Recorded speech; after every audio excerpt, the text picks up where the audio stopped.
चलिए बात करते हैं महाकुंभ की। प्रयागराज महाकुंभ में आज योगी सरकार की कैबिनेट बैठक होने जा रही है। बैठक में योगी सरकार के सभी 54 मंत्रियों को बुलाया गया है। बैठक में कई योजनाओं और प्रस्तावों को मंजूरी दी जाएगी। इसके बाद मुख्यमंत्री योगी आदित्यनाथ पूरे मंत्रिमंडल के साथ त्रिवेणी संगम की पावन धारा में डुबकी भी लगाएंगे। ये बैठक आपको बता दें त्रिवेणी संकुल से दोपहर 12 बजे शुरू होगी। संगम में स्नान के लिए आने वाले श्रद्धालुओं को असुविधा ना हो, इसके लिए आपको बता दें कि अरेल में बैठक करने का फैसला जो है वह लिया गया है। पहले ये बैठक जो है वह मेला प्राधिकरण के सभागार के अंदर होने जा रही थी, लेकिन सभी पहलुओं के ध्यान में रखते हुए बाद में बैठक का स्थान जो है वह बदला गया, क्योंकि अगर मेला प्राधिकरण के सभागार के अंदर मंत्रियों की बैठक होती तो वीआईपी सुरक्षा के चलते श्रद्धालुओं को बहुत ज्यादा दिक्कत हो सकती थी। इससे पहले आपको बता दें कि पूर्व उत्तर प्रदेश के मुख्यमंत्री जो है योगी आदित्यनाथ 2019 कुंभ मेले में अपने पूरे मंत्रिमंडल के साथ संगम में डुबकी लगाई थी। तब मुख्यमंत्री के साथ अखाड़ा परिषद के अध्यक्ष नरेंद्र गिरी और अन्य साधु संतों ने भी संगम में स्नान जो है वह किया था। ये बात हम आपको 2019 की बता रहे हैं।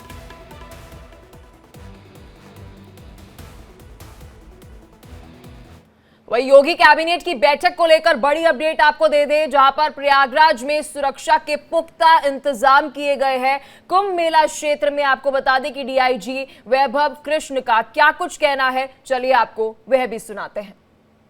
देखिए, हम लोग उसे प्लान कर रहे हैं। सारी सुरक्षा व्यवस्था जो है सभी बहुत सुदृढ़ सुरक्षा व्यवस्था सुनिश्चित कराई जाएगी। यहाँ पे अरेल क्षेत्र में कैबिनेट की मीटिंग होगी और सारे ट्रैफिक डाइवर्जेंस, सारे बैरियर हमारे आज ही से एक्टिवेटेड रहेंगे और हम लोग सुनिश्चित कराएंगे कि सारे जितने भी एरिया है वहाँ पे सुदृढ़ सुरक्षा व्यवस्था रहे। सारी हमारी क्यूआरटी टीम्स, सारे हमारे ट्रैफिक पुलिस, सारा जो हमारे सिक्योरिटी अरेंजमेंट्स है वहाँ पे सभी स्ट्रेंथन रहे।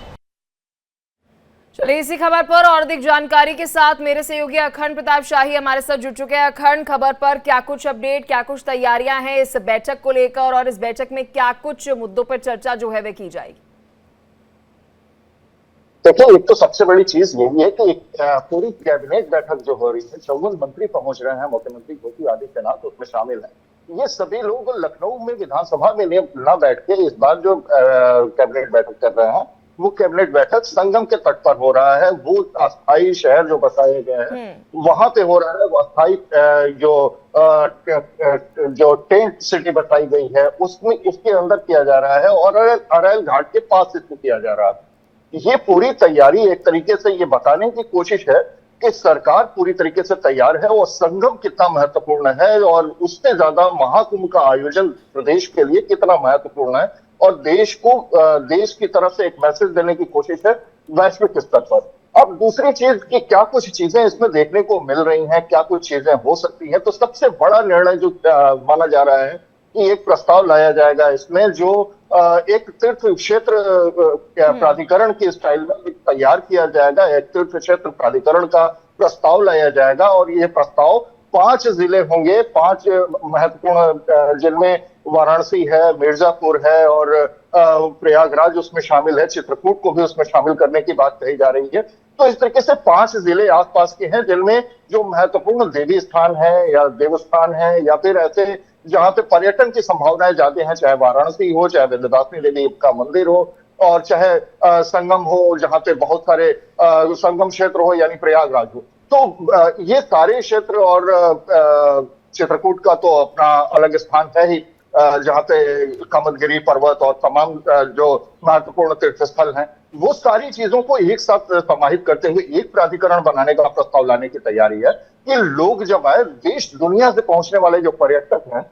वो जब पहुंचे तो उनको एक बार में इन सारी जगहों का भ्रमण कराया जा सके और उसके लिए इनका विकास किया जाए। तो इस विकास की संभावनाओं को देखते हुए एक प्राधिकरण बनाने की तैयारी हो रही है। लेकिन यहाँ पर अखंड में आपका एक एनालिसिस चाहूंगी, क्योंकि आप यूपी कवर करते हैं और अक्सर जब लखनऊ में वो बैठक होती है उससे जुड़ी अपडेट जो है वो आप हमें देते हैं और उस वक्त हम देखते हैं पूरी कैबिनेट की बैठक जो है वो यूपी के लखनऊ में होते हुए नजर आती है। लेकिन इस बार ये बैठक प्रयागराज में होना, मतलब वो तस्वीर देखिए, 54 वो मंत्री होंगे, पहले संगम में स्नान करेंगे अपने मुख्यमंत्री के साथ और फिर उसके बाद वहां पर कोई बड़ा फैसला लेते हुए प्रयागराज में नजर आएंगे। बिल्कुल, और ये पहली बार नहीं हो रहा है। यही लोगों को बताना है कि इसके पहले भी जब योगी सरकार बंद थी और उस समय 2019 में जब बैठक हुई थी, तो एक बैठक संगम का आयोजन हुआ था महाकुंभ का। तो संगम में डुबकी लगाई थी पूरे मंत्रिमंडल के साथ मुख्यमंत्री योगी आदित्यनाथ ने, और उस समय उनके साथ जो अखाड़ा परिषद के अध्यक्ष है नरेंद्र गिरि जी, वो भी उनके साथ शामिल थे। तो ये एक पूरी देखिए, एक वैधानिक अधिकार है कि सरकार कहीं से भी अपने बिल्कुल। बैठक कर सकती है, कहीं से भी सरकार चला सकती है। लेकिन जो आस्था का बड़ा केंद्र है, वैश्विक स्तर पर देखा जाए तो इतना बड़ा आयोजन कहीं होता ही नहीं, दुनिया भर में कभी किसी ने नहीं देखा। और इस बार का आयोजन और भी ज्यादा महत्वपूर्ण हो जाता है, क्योंकि 144 साल बाद बनने वाले सुखद संयोग के बीच में इतना बड़ा आयोजन किया जा रहा है, जिसमें 40 करोड़ से ज्यादा लोगों के पहुंचने की संभावना है। एक आंकड़ों के आधार पर अगर समझेंगे तो ये समझने के लिए काफी है कि तमाम देशों की जनसंख्याओं को मिला दिया जाए तब भी इतनी बड़ी जनसंख्या नहीं होती है। और यहाँ पे सिर्फ 44 दिन तक जो आयोजन होने वाला है, इन 44 दिनों के आयोजन में 40 करोड़ से ज्यादा लोग पहुंचने वाले हैं। तो ये अनुशासन का भी है, और इसके अलावा इंतजामात जो हैं, एक अस्थायी शहर बसा के उसमें इतने खूबसूरत तरीके से इंतजाम किया जाए कि किसी भी तरीके की किसी को परेशानी ना होने पाए, और आस्था का जो सनातन का जो अपना महत्व है उसको भी संयोजित किया जाए, उसको भी नियंत्रित किया जाए, और उन सारी चीजों के बीच में एक मैसेज देने की कोशिश हो कि एक जो हमारा धर्म है, हमारे धार्मिक आयोजन है, उनके जरिए हम अर्थव्यवस्था को भी सुदृढ़ कर सकते हैं। तो ये तमाम पहलुओं को एक साथ समाहित करते हुए ये जो आयोजन किया जा रहा है, उसके लिहाज से इस बार का जो कैबिनेट की मीटिंग जो वहां पे की जा रही है प्रयागराज में, ये ज्यादा महत्वपूर्ण हो जाती है। यहाँ कर ये भी जानकारी मिल रही है कि वहां पर जो श्रद्धालु हैं, साधु संत हैं, उन्हें परेशानी ना हो, इसके लिए एक तरफ तो सुरक्षा के पुख्ता इंतजाम भी किए गए, लेकिन मीटिंग के अंदर भी कुछ जगह को लेकर बदलाव किए गए। इस बारे में क्या कुछ जानकारी? बिल्कुल, ये जो प्रयागराज संकुल है वहां पे अब इसको किया जाने की बात हो रही थी। पहले आईसीसी बिल्डिंग में हो रही थी, जहां पे जो कुंभ का जो मेला क्षेत्र का प्राधिकरण का जो मेला प्राधिकरण का जो ऑफिस है, वहां पे इस आयोजन को किया जाना था, इस बैठक को किया जाना था। लेकिन लोगों को परेशानियां ना हो, क्योंकि बहुत सारे सिक्योरिटी अलॉट्स होंगे, बहुत सारे जो हाई सिक्योरिटी के जो मंत्री हैं वो वहां पे मौजूद रहेंगे, अधिकारियों की तादाद भी लगभग 150 के आसपास है। तो एक पूरा क्योस न क्रिएट हो, इसको लेके अलग किया गया, अरैल के उस हिस्से में ले जाया गया जहां से लोगों को आवाजाही में किसी तरीके की कोई परेशानी ना हो और सरकार अपनी बैठक भी आसानी के साथ कर सके। तो ये जनहित में लिया गया सरकार का फैसला है। निश्चित तौर पर इससे लोगों की आवाजाही जो बाधित होने की बात कही जा रही थी, जिसको लेके तमाम रास्ते बंद करने पड़ते, और इतनी बड़ी तादाद में जब रोज लोग 40 लाख, 50 लाख, 60 लाख तक लोग रोज स्नान कर रहे हैं, इस दरमियान भी जब अमृत स्नान का पर्व नहीं चल रहा है तब भी, तो ऐसे में उन लोगों को परेशानी ना हो, इसका विशेष रूप से ख्याल रखा गया। तो ये एक बड़ा निर्णय लिया है सरकार ने। चलिए, बहुत शुक्रिया अखंड, हर एक जानकारी साझा करने के लिए। आप इस खबर पर बने रहेगा, जो भी अपडेट होगी हम आपसे लेते रहेंगे। तो संगम नगरी प्रयागराज में आयोजित महाकुंभ कई मायनों में अलग है, क्योंकि इस महाकुंभ में कई कार्य पहली बार हुए, तो वहीं कई चमत्कारी कार्य भी हो रहे हैं। महाकुंभ मेले में एक पत्थर लोगों और पर्यटकों के बीच आकर्षण और आश्चर्य का केंद्र बना हुआ है। इस पत्थर पर राम का नाम लिखा है और ये पानी में तैरता भी है। महाकुंभ में आने वाले श्रद्धालु इस पत्थर का दर्शन कर रहे हैं। बता दें कि जूना अखाड़े में रामेश्वरम से ऐसा चमत्कारी पत्थर लाया गया जिस पर श्री राम लिखा हुआ है और जो पानी में तैरता है। महाकुंभ मेला न केवल अपने भव्य आयोजनों और व्यवस्थाओं के लिए चर्चा में है, बल्कि यहां पर प्रदर्शित किए जा रहे चमत्कारी घटनाएं भी श्रद्धालुओं को अपनी ओर आकर्षित कर रही है। और इस पत्थर पर राम नाम लिखा है, जो आप तस्वीर में देख सकते हैं। महाकुंभ में इस पत्थर को लेकर एक अलग ही उत्साह देखने को मिल रहा है। महाकुंभ में इस पत्थर को देखने के लिए बड़ी संख्या में श्रद्धालु भी पहुंच रहे हैं। ये चमत्कार तो श्री राम का है और नल और नील हनुमान जी का है, और नल और नील हनुमान जी के तो स्वामी श्री राम जी हैं। ये श्वेतबान रामेश्वर का पत्थर है, वही चमत्कारी पत्थर है, त्रेता युग का पत्थर है।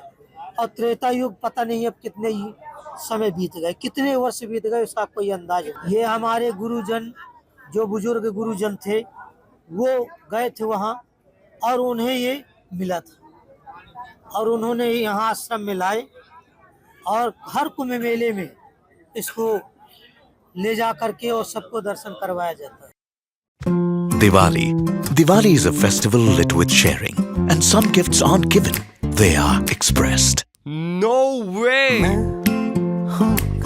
I love it. Because you deserve the best seat in the house. Where did it go? Mom, have you seen my straightener? No. Go check the living room.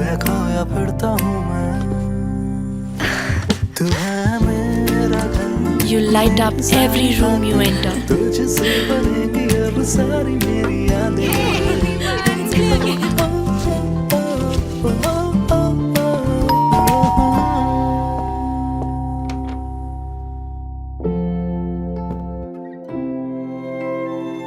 So your friends can taste the love in your food.